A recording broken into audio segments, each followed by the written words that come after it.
conference, but we know a little bit about it. It has to do with this law that was set into place that set a standard for nurse to patient ratios.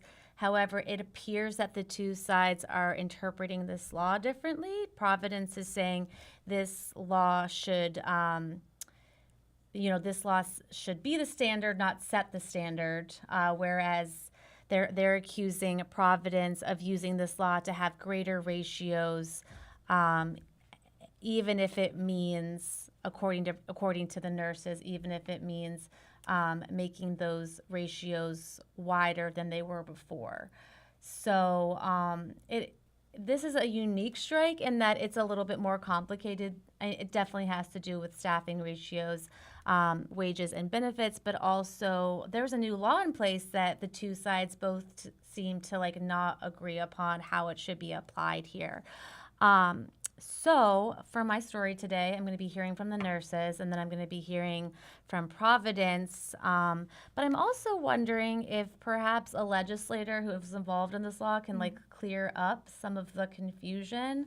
Right. And also it makes you wonder, what is the greater impact of having laws that set rules? Obviously, laws are meant to be followed.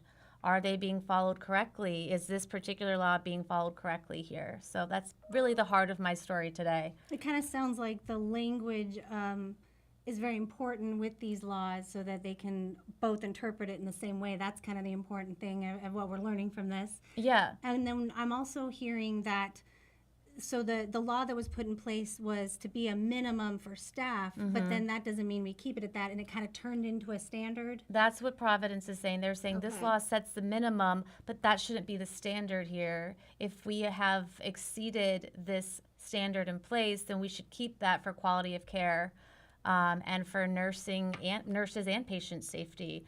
And so I guess, what I'm really trying to figure out with this story is, are the nurses asking for something beyond what the law says?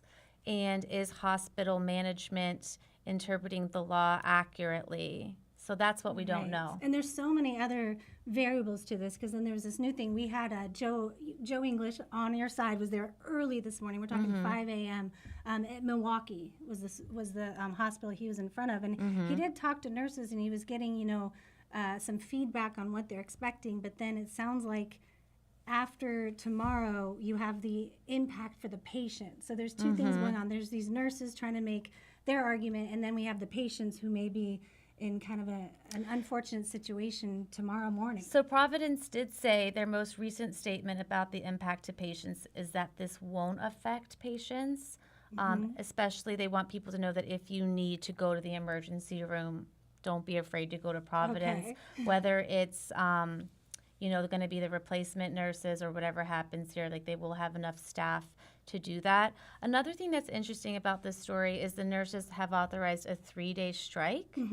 And Providence is saying, well, they're doing that to mess with the hospital, because in order to bring in replacement nurses, the hospital is saying, Providence is saying, we need to make sure they have 5 days of work. So they're saying we might not necessarily be able to bring our own staff back on the 4th day when the strike ends, because if we bring in replacement workers, we need to guarantee that they're here for a full work week. Yes. But again, is this both sides accusing the other of malicious intent, or is this did they just decide 3 days unaware of that fact? Right. So again, there's a lot of minute details here that, again, this is what makes strikes difficult to cover. Is our role as journalists is to find out the facts of the case, and not just report the interpretation of both sides, but to find out what is actually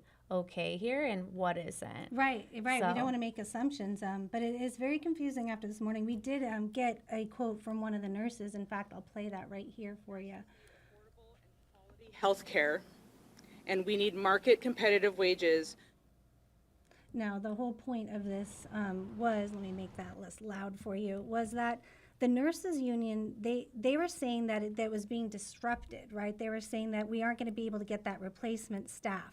And then they afterwards, Providence says that they are trying their best, but they need, and they say 10 days, but I think they're also expecting we have to plan for the strike and get all these staff taken care of and not break laws there. So there's a lot more to this than anyone would ever imagine. It sounds like you have your work cut out for you, Emily. Yes, for To sure. clear this up for all of us, because Absolutely. everyone knows what the teachers want, but teachers, this was the last strike, what the nurses want, but then there's so many fine details, and it could be there's just some misunderstandings, and we just need to work out how to read these laws. Yeah, and I will say, I covered a 30-day strike in Buffalo, New York, 2 years ago, and that was very strictly over staffing levels and wages. But the big thing for them was staffing levels, which I think is different than other industries, especially in an intensive care unit. You don't want to assign, my mom was a nurse, you can't assign a nurse to too many intensive care patients. That affects safety of all Right. involved. And so that's, I think, what makes nurses strikes so interesting is that what is the impact to the patient and which side is supporting the interests of the patient. Right. You know? The whole point is healthcare, and we know that we're struggling in the healthcare department. So hopefully we get our heads around this and figure it out. But Yeah, thank stay you, tuned. Emily. We'll have a full report Yeah. at 4, and I hope to have some answers to these questions. Great. I'll be watching. Thanks, Emily. Good. I You're know you're going to welcome. be working on that, so I'll let you go ahead and do that. Thanks again for being here. Of Fill us course. in later. All right, and another news story we have today that you may already know about because it made national headlines. This was pretty big.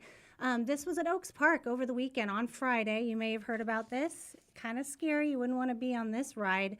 So we were talking about the atmosphere. Let me show you a picture here of what it looks like here.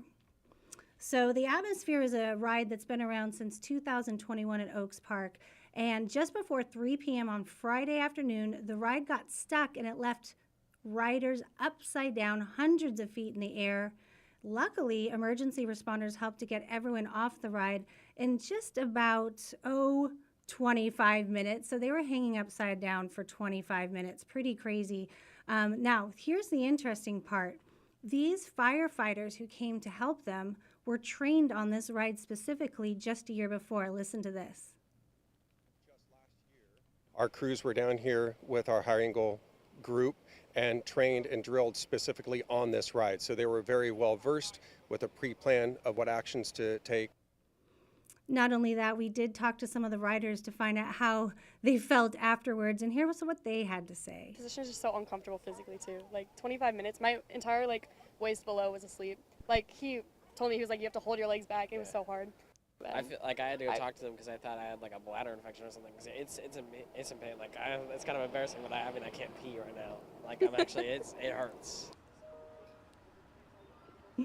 So the ride remains closed while state officials investigate the situation. Now, KATU did reach out to the park and just ask for the inspection records. We wanted to find out, who's watching over this Atmosphere ride. It turns out the latest report, which was just done in March, so just a few months ago, said there were no problems with the ride.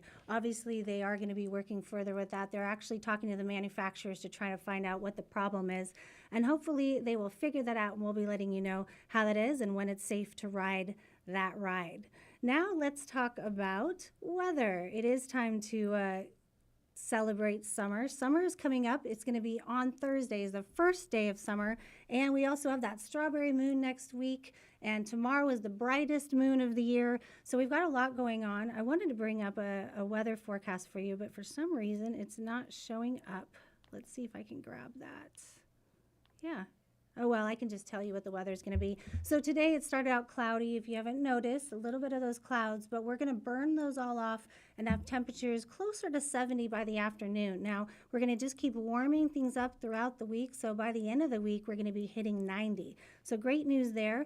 I do want to talk a little bit about those oysters out there. If you're going to be going to the coast, a lot of people were clamming and oysters and crabs, and then we had to stop because of this poison that was the toxins that were in the oysters. Well, some of those have opened up now, so I'm going to bring up the latest information. So Oregon Department of Fish and Wildlife say the 2 consecutive tests showed biotoxin levels were below the closure limit now in Tillamook Bay and in Natarts. So those are the 2 places You can go clamming or you can go get oysters. Also, commercial oysters have opened back up. So maybe those prices we were paying that were a little bit too high the last few weeks are going to be back down again.